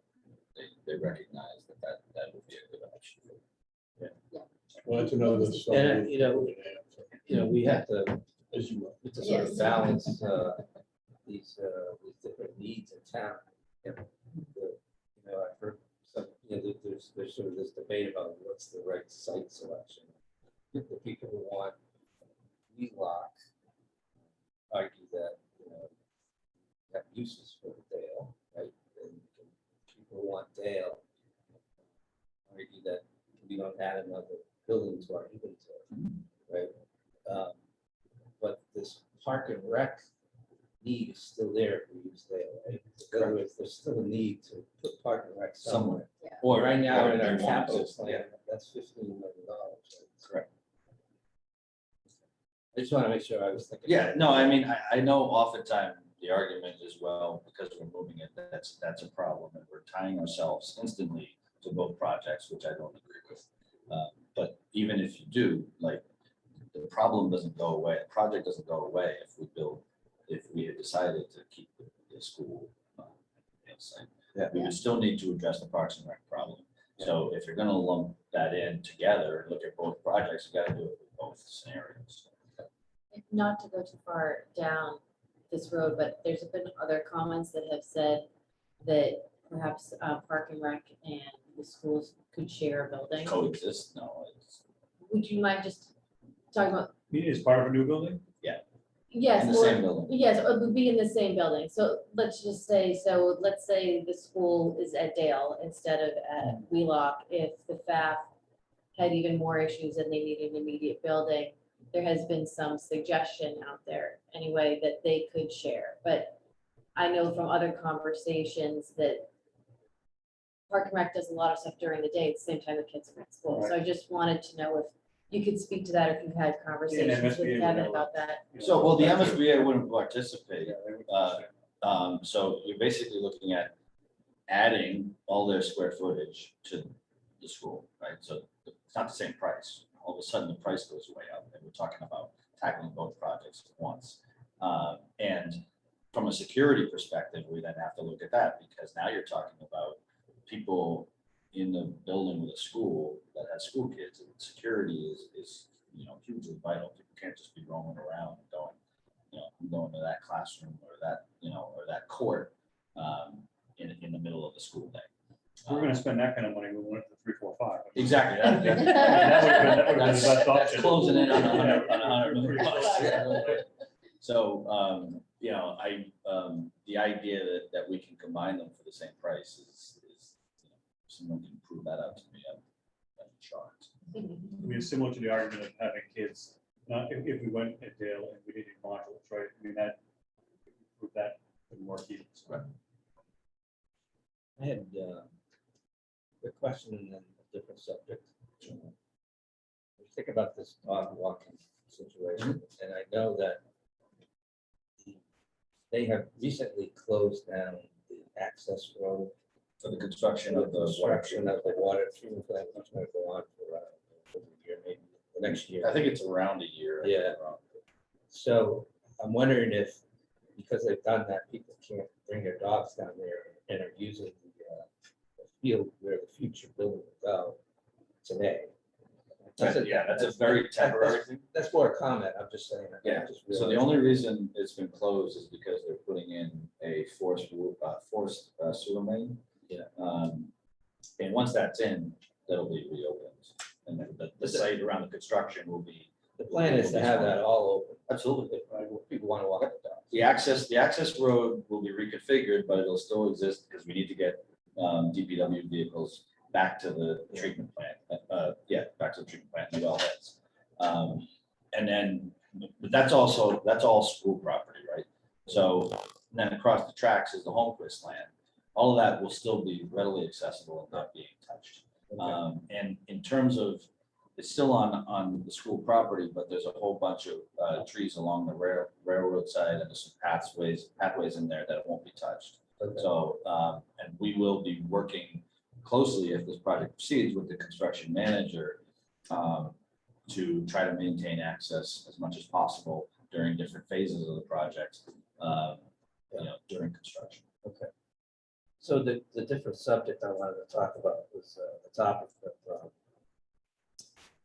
a big cost of the building is the decision to go to net zero. Yeah, it's somewhere between 1.5 and 1.9 million, I believe, was the total. And that was really not to go to net zero, that was really to go to the geothermal. Geothermal. Yep. Yeah, which is part of the net zero. Yeah, so could you explain to a non-techie? Sure. Like me, how what's the sort of the purpose of the design you chose? Yeah. What does it accomplish, and sort of what are the benefits of it? Yeah. And I don't know if you comment on one of the things that we want to look at eventually is sort of any incremental operating costs. System you chose. Sure. to maintain it, to service contracts and things like that. So we started looking, net zero is quickly becoming almost, I wouldn't say standard, but it's quickly ramping up as, many municipalities are now adopting legislation. The state has now adopted legislation about moving towards net zero to deal with climate change, et cetera. So we look at it on almost all our projects, unless the town is just like, we're just not doing it. And we did a significant amount of work with our design team to do a life cycle cost analysis, where we evaluated the base system that would be like an MSBA minimum to get the incentive points that we wanted. There's an additional 2 incentive points as you get more energy efficient, which we voted to pursue. So the base, just to get to that, to make sure we got the incentive, and then what other systems would get us to a point where we could be net zero. And the reason of that is, the first step with that is going to an all electric building as opposed to burning fossil fuels, right? And burning fossil fuels is not, it's been proven out, not the best way to a building from an environmental perspective and necessarily from a financial perspective. So we started evaluating different systems. We did land on geothermal, which is a little bit better up front. I mean, a little more expensive up front, but better long term, and is a much simpler system to maintain than the other system that we're looking at, VRF. So how a geothermal system works is there's a series of closed loop wells, right, that are drilled about 600 feet, 500-600 feet down into the earth. Temperature of the air obviously is going to vary from 90 degrees in the summer to 0 or 5-10 degrees in the winter. Pretty wide range in New England, certainly. Temperature of the ground over the course of the year is pretty consistent, that far down, about say 55 degrees, 55 degrees. So what a geothermal system does is it pumps water down into the ground. So it's taking heat through what's called a heat exchanger. In the summertime, it's taking heat from the building, bringing it down into the ground where it's cooled and brought back up, and allows it to cool the air. So, and then in the winter, it's the opposite, right? So the outdoor air is cold. It's taking that cold through that heat exchanger, bringing that cold water down into the earth where it's heated, brought back up, and that heat is reused within the building. It pumps the water down in pipes. In closed loop pipes. Right, okay. So That's one- the people don't think water we're goes dumping down, water into the ground goes and down then warm and sucking comes it up back. cold in the summer. But It's it's not a down pipe. cold and up It's a warm in the controlled- winter. It's a controlled. And Correct. unlike, in my simple mind, I Sure. sort of have gas in my house, right? So Yep. it's gas. So do I. Water, heating water and all that Yeah. stuff.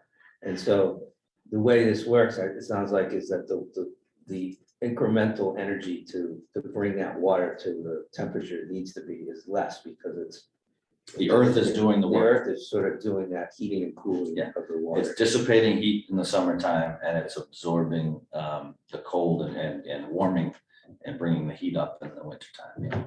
And the cost so there's no, that, whatever that incremental piece to heat or cool is electrical, right? Correct. There's pumps that have to pump the water Yeah. down, and then there's heat exchangers that basically take that energy from the earth and turn that into warm air Warm air in the or winter or cool air in the summer. And so the costs for that, or the generation of that electricity is supposed to come from solar panels? So, yeah, so basically that gets us to what's called a low EUI, or a low energy use intensity, which means we're basically looking at what is the minimum energy this building should need to operate, get it down to the minimum or as low as possible. And then to get to quote unquote net zero is to provide that energy by a renewable source. And typically in New England, that's photovoltaics. So photovoltaics, very common. We would put them on the roof, and basically that energy would provide the electricity that we would need to run those pumps and all that.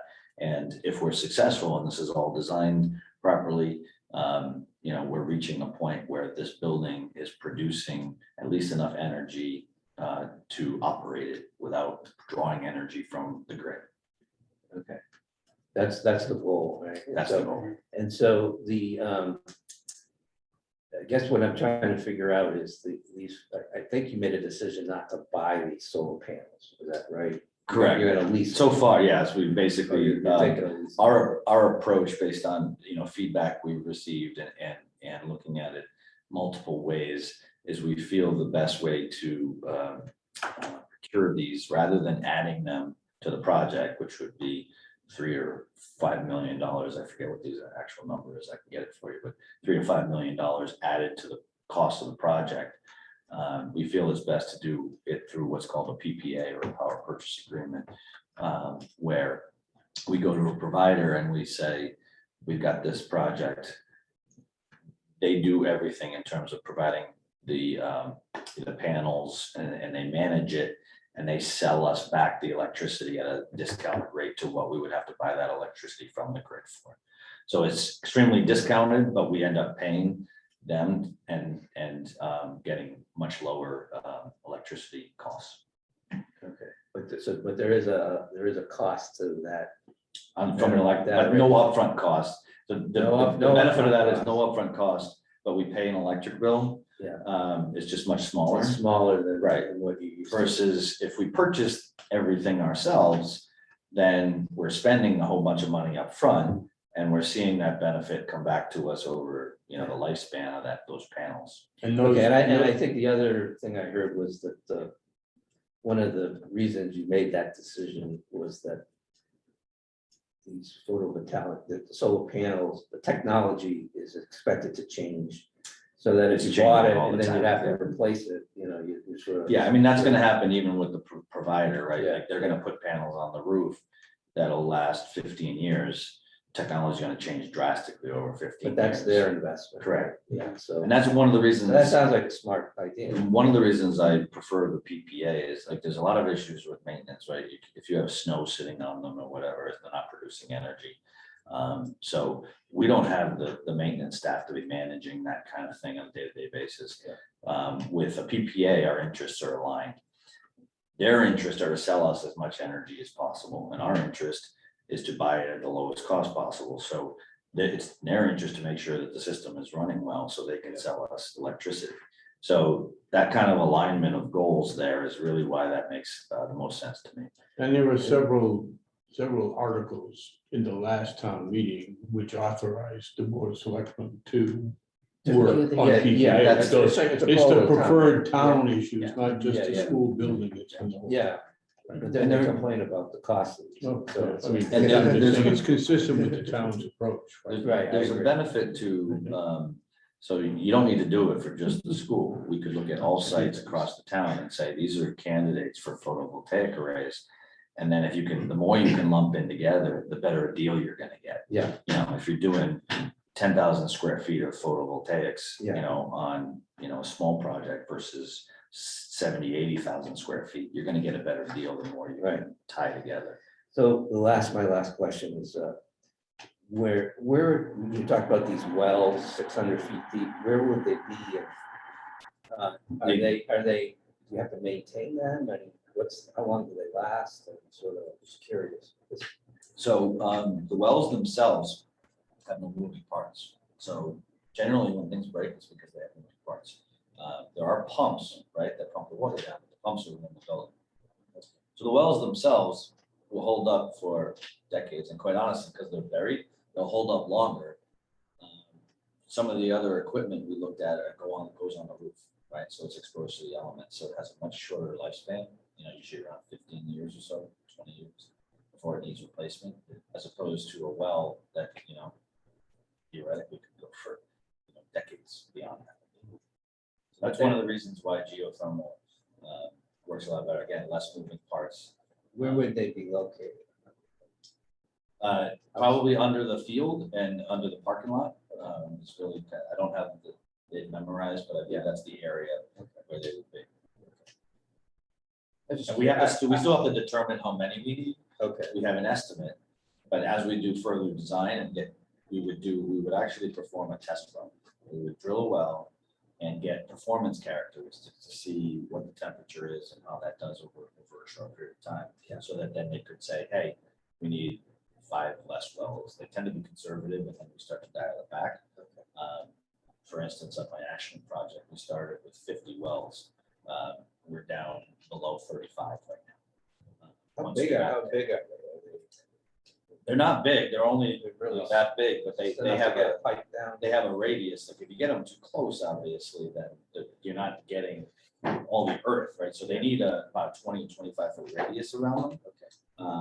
And then, but they're buried. You don't see them. They don't. Yeah, I'm just curious, so I thank you for that. that explanation. Besides geothermal.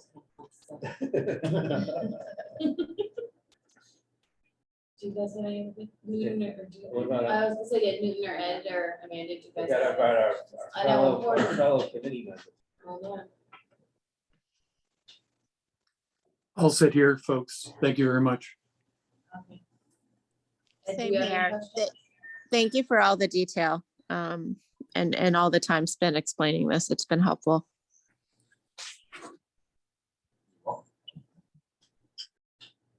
I asked a couple of questions. Fire away. Ed unmuted. Ed, do you have a question? No, just a comment. A great amount of research by the committee and Stephen to answer all of those questions that just came in the last couple of days. So I've learned a lot, and thank you so much, Mike, for your explanations. Thanks. So I have one comment, kind of a comment, but it follows on the Wheelock stuff because it came up in a letter in that was public.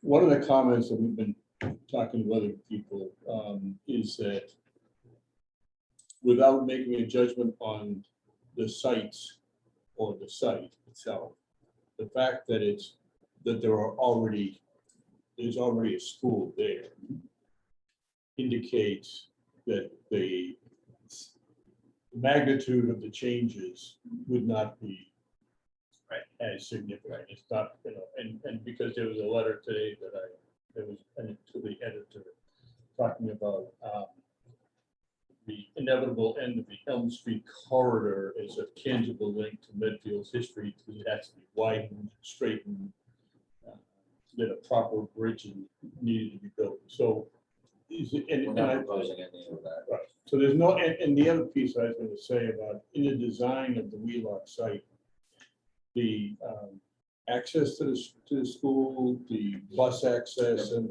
can you just talk to that, because the drop off, because it's not on Elm Street, and I understand the traffic mitigation has been addressed. Yeah, so what we look at when it comes to school design is trying to have the site that it's on accommodate as much of the traffic as possible, meaning drop off traffic for both parents and buses. And that starts spilling out in the neighborhoods. That doesn't work. You get complaints, and rightfully so. Wheelock provides us that ability to have every single bus that's going to drop off for two schools at once, have that all accommodated in a separate bus drop-off loop. So the kids are safe. They're being dropped off and they're not in the middle of traffic, that's mixing with car traffic. As such, we've also been looking at the Wheelock school and the new school. We have separate parent drop-off loops so that the parents are dropping off in it and separated from that bus traffic in a safe fashion. Which helps a lot as well. So all of that would be designed to be accommodated on site so that traffic doesn't spill out into Elm Street, which would cause further congestion as people who aren't school related may encounter. Given the length of the approaches and looking at that from a capacity perspective, we're comfortable that right now, and given the enrollment that the school needs to be designed to, that we would have adequate space to accommodate all of that on the site.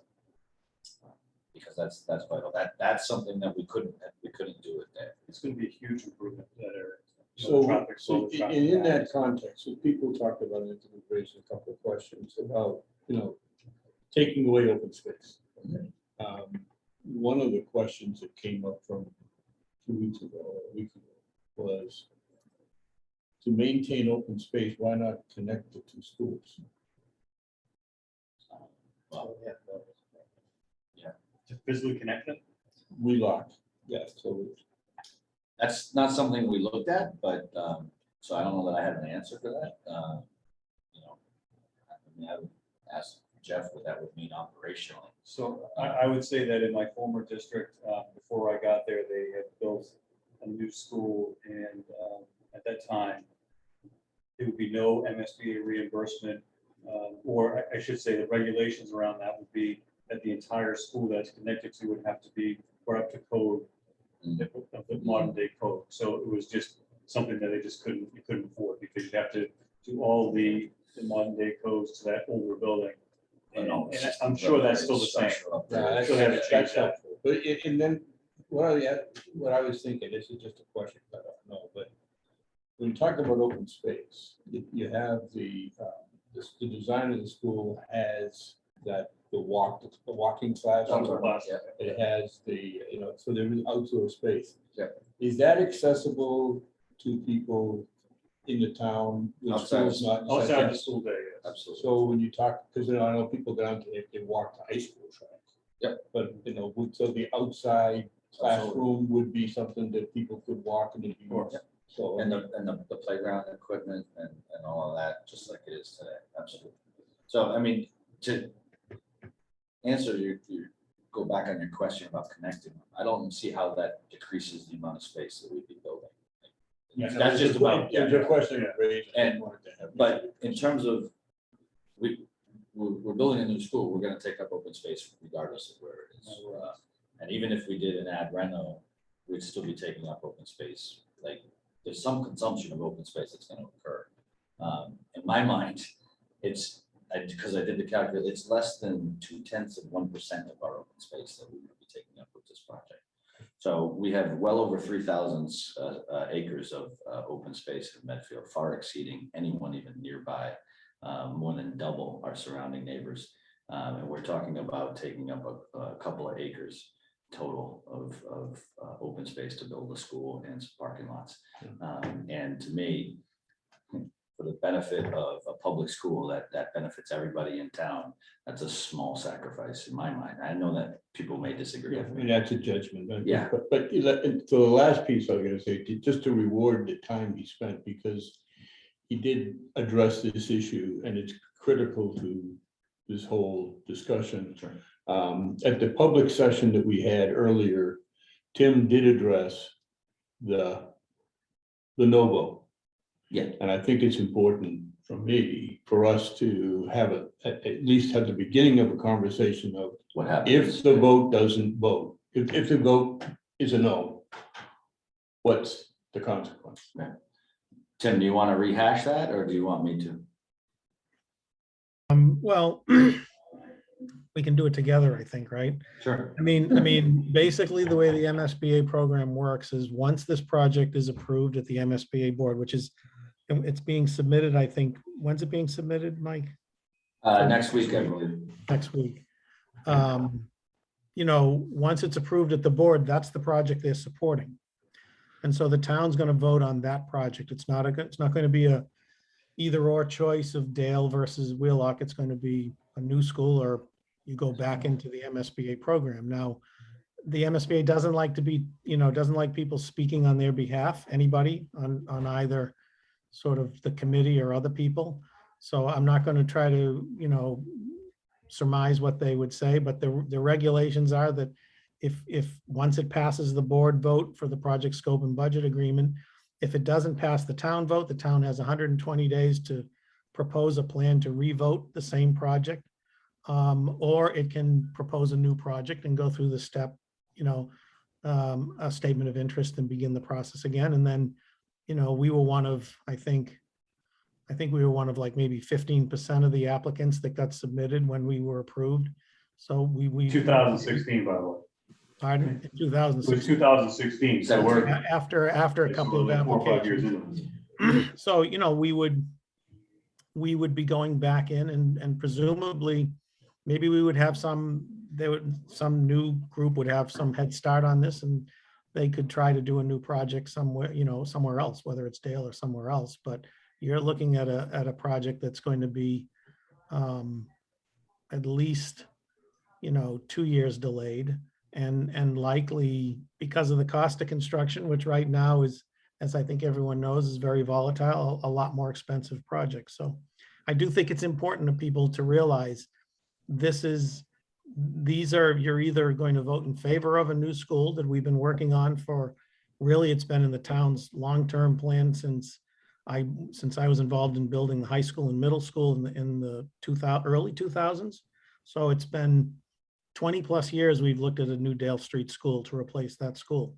So we either are going to approve that school, that project, the way the building committee and the other boards have approved it or have endorsed it, or we're going to go back and start again and propose a new project to the MSBA and go through that process. I just think it's important that people know it's a binary choice. It's a yes or no choice.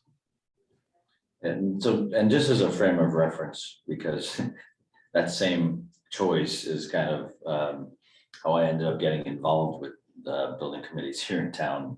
In 2000, I believe it was 2011, the DPW came before the town and people said, no, it's too expensive, it's too much, and voted it down. And I believe it was fairly close, but voted it down. Said, come back with something that's, less expensive. 1 year later, we submitted a project that was, I believe, close to 20% smaller for the same price. So, I know people always say, oh, you're just trying to scare us. It's not trying to scare you. That's the reality of construction. Prices don't go down. And the fact is, if we do vote this down and it does come back, it's going to come back more expensive for the exact same thing.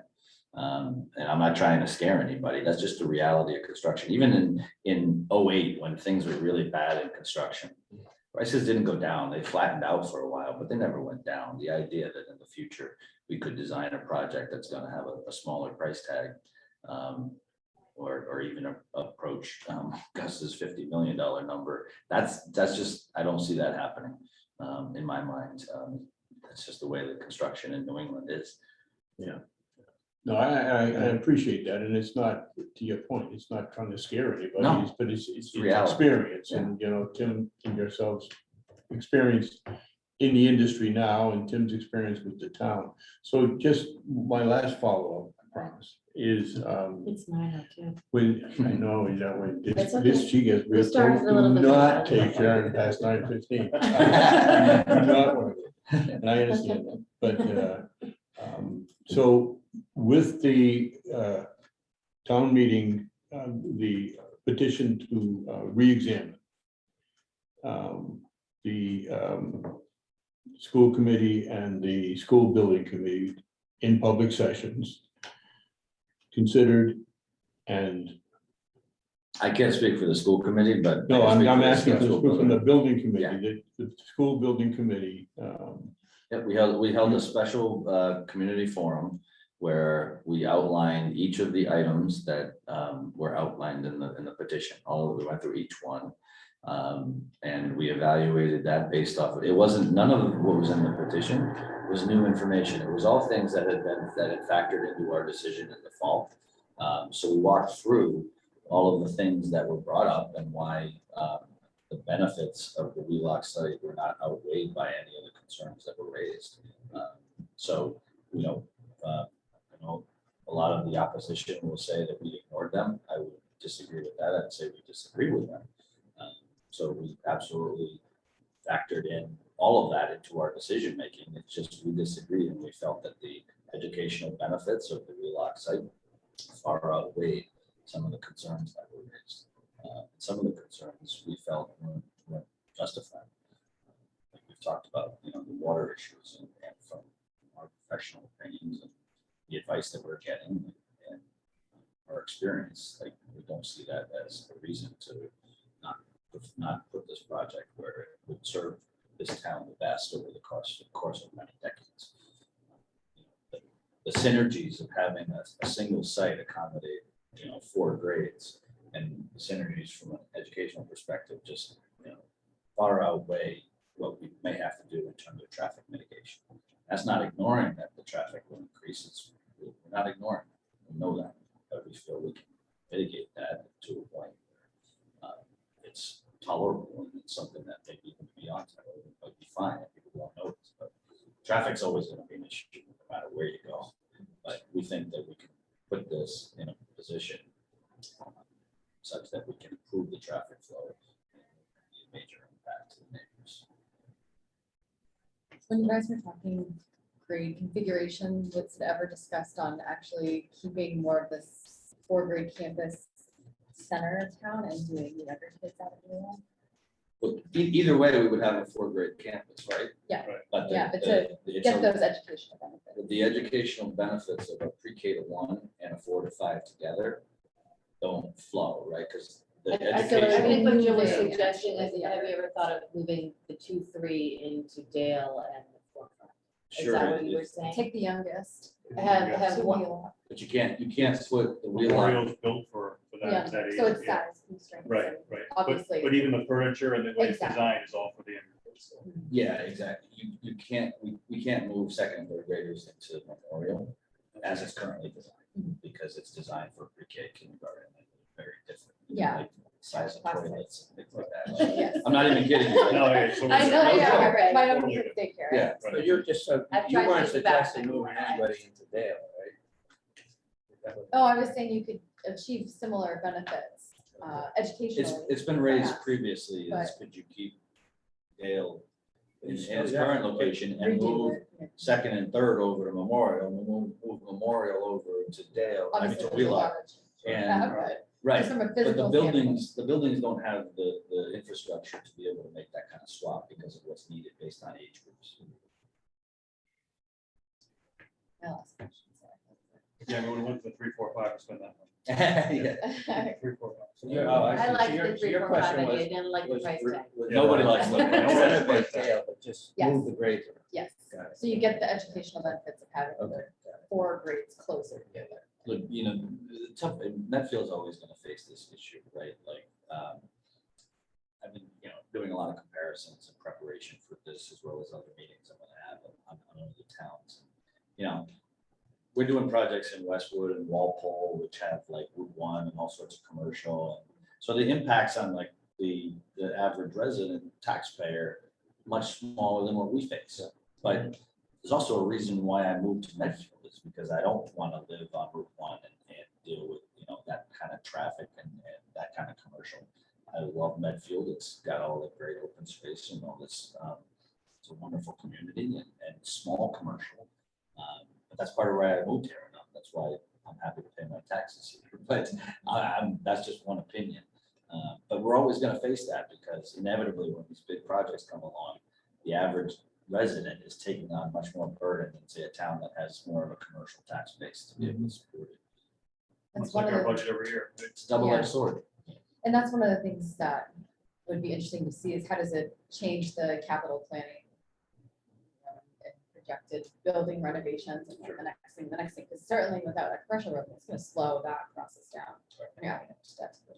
And that's what we've been looking at, as Tim referred to. There's been a master plan that started, you know, before my time, that included the DPW, the public safety building, the Dale Street School, Parks and Rec. Those were the 4 projects. This goes back, you know, pre-2008. And, you know, we obviously we're done with the DPW, we got that done, with the public safety building done. If we can get the school done, you know, Parks and Rec is on the radar. And if we can, in the short term, put them in a position to have their needs solved till we can sort of have some of that debt roll off the books and be in a better position financially to take on that project. And then the next thing, you know, we're looking at Wheelock is, you know, maybe 20 years. My speculation is it's about 20 years or so left in it. If we can really, you know, keep it running well.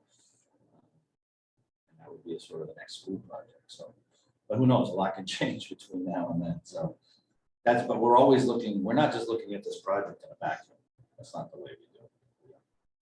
Do you guys have any projections on how it shuffles the other capital projects that were? In terms of, what do you mean by shove, in terms of order? Yeah, or priorities change, or maybe the year I in which mean, they were well, targeted. we look at it from what is, the departments come to us and we evaluate what their projects are, and we kind of prioritize. And that's sort of what we've done over the years. tackled what we think are the highest priority things. Here we are. The one complication is the schools are tied to the state because we want their reimbursement. So we don't just want to say, well, you know, Wheelock is the next school. The state needs to buy into that. So the timing of that doesn't always work. So There is a, I think a $15 million next year or two for roofs.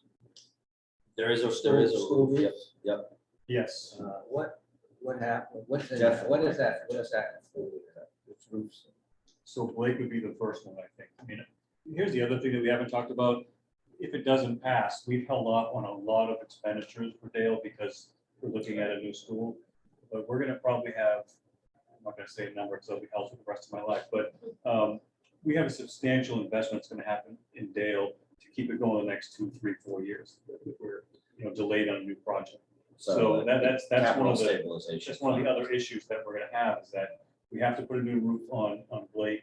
High school has some rooftop units that we replaced and those kinds of things, but we're gonna have to also put some money in the Dale to keep it limping along for a few more years of raise 4 or 5 kids. So, and that's part of the reason why, a few years ago, we created the capital stabilization fund for municipal capital facilities. And part of the reason we are where we are in Medfield is because of lack of maintenance over the years and a lack of really taking care of our buildings. Because when budgets come in front of the warrant committee, it's easy to go, oh, that can wait another year, right? When the crunch comes in. And that happened for many years in this town. And so what we wanted to do was make a concerted effort to make sure there was a minimum amount of attention being paid to some of these capital maintenance issues that often get neglected. You know, easily to me, it could be double what it is, but I think it's $1 million a year right now that gets dedicated to that. So what that does is that's supposed to allow for, you know, less emergencies to arise. When an emergency arises, it costs more than when it's tackled according to a plan. You know, inevitably, if a roof fails, well, you can't just say, well, we'll tackle that next year, or we don't have the funds, right? It becomes an emergency. Yeah. So, you know, we created that in order to help to mitigate the urgent needs that end up costing us far more money. And so that's helped. And so the things that Jeff refers to about how we maintain some of these other buildings, that helps to mitigate that by having those monies available. And we put together a plan to tackle all that stuff that gets managed by our facilities director. And that plan was what, 42 million at the time, I think. Is what it Correct. was gonna be. If we We got projected, everything Yeah, on. I mean, I'm getting a little off topic, but I think those, looking out 5 years or whatever the period is and prioritizing big projects is the right thing to do, and it's great.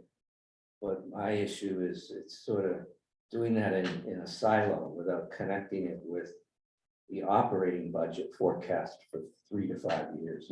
It's sort of like walking around with one eye closed and making decisions. You know, you're not considering that underlying operating budget, what it looks like, but you're making these big decisions without having the benefit of that. So that's where I sort of, you know, I So struggle. my expertise is buildings, so Yeah. I don't get, I let other That's people why I said do getting it. off topic stuff. It's not your issue. You don't want me getting involved in that. This is why Steve joined the committee. Exactly. We are glad to have him. But in you know, in the 3 years that I've been on prior to this, the progress made on capital budget, you know, on the 5-year program. Sharon's been at the front of that, Mike Marcucci's been in the front of that. You've been, so the visibility, even in the past 3 years, it's the old story of we ain't what we want to be and we ain't what we're gonna be, but thank God we ain't what we were. So I think we're making. I feel like we've addressed a lot of the deficiencies that certainly, you know, this town did not take care of its buildings for many years. I pushed personally for hiring a facility director. If we're going to invest in buildings, it's silly not to have someone on board that, and quite honestly, she's probably overtaxed. So, you know, at some point, you know, she's going to need some assistance because these buildings, if we're going to invest this large amount of money, it's short money to bring on people who know how to operate them properly and really dial them in. I had a great conversation with the head of the Acton Boxborough School District, and you know, he made this whole case to his town about, you know, he needed, you know, a facility manager, you know, an extra position. And they brought someone on for like 60,000, and then within the first year, he had saved the town over $200,000. It was like, you know, we gotta really think about when we're making these, especially, you know, potentially, you know, an 82 million, or the town share of $60-something million project, making sure we're taking care of that, you know, because the expense of a building is far more than its initial cost. It's in the financing and in the long-term operations.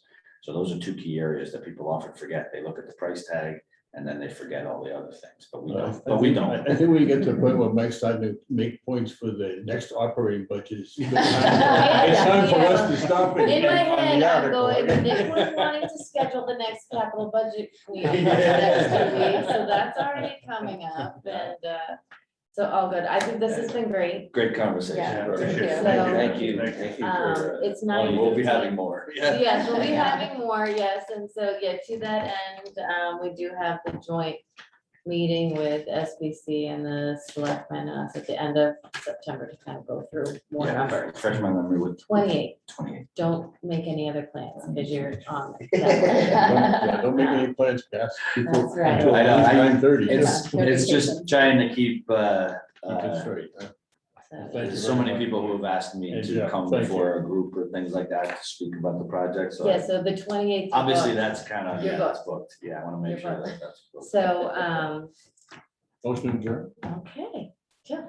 Oh, wait, is there a second? All right, Steve, Yes. Jill, Yes. Yes. okay, Ed? I think he said yes. Newton? Yes. And Amanda? Yes. Okay, and I'm a yes, and we can Jeremy all Lee. go home. Thanks, Tim. Thank you so much, Tim. Thank you. Thank you, everybody. Thank you, everyone.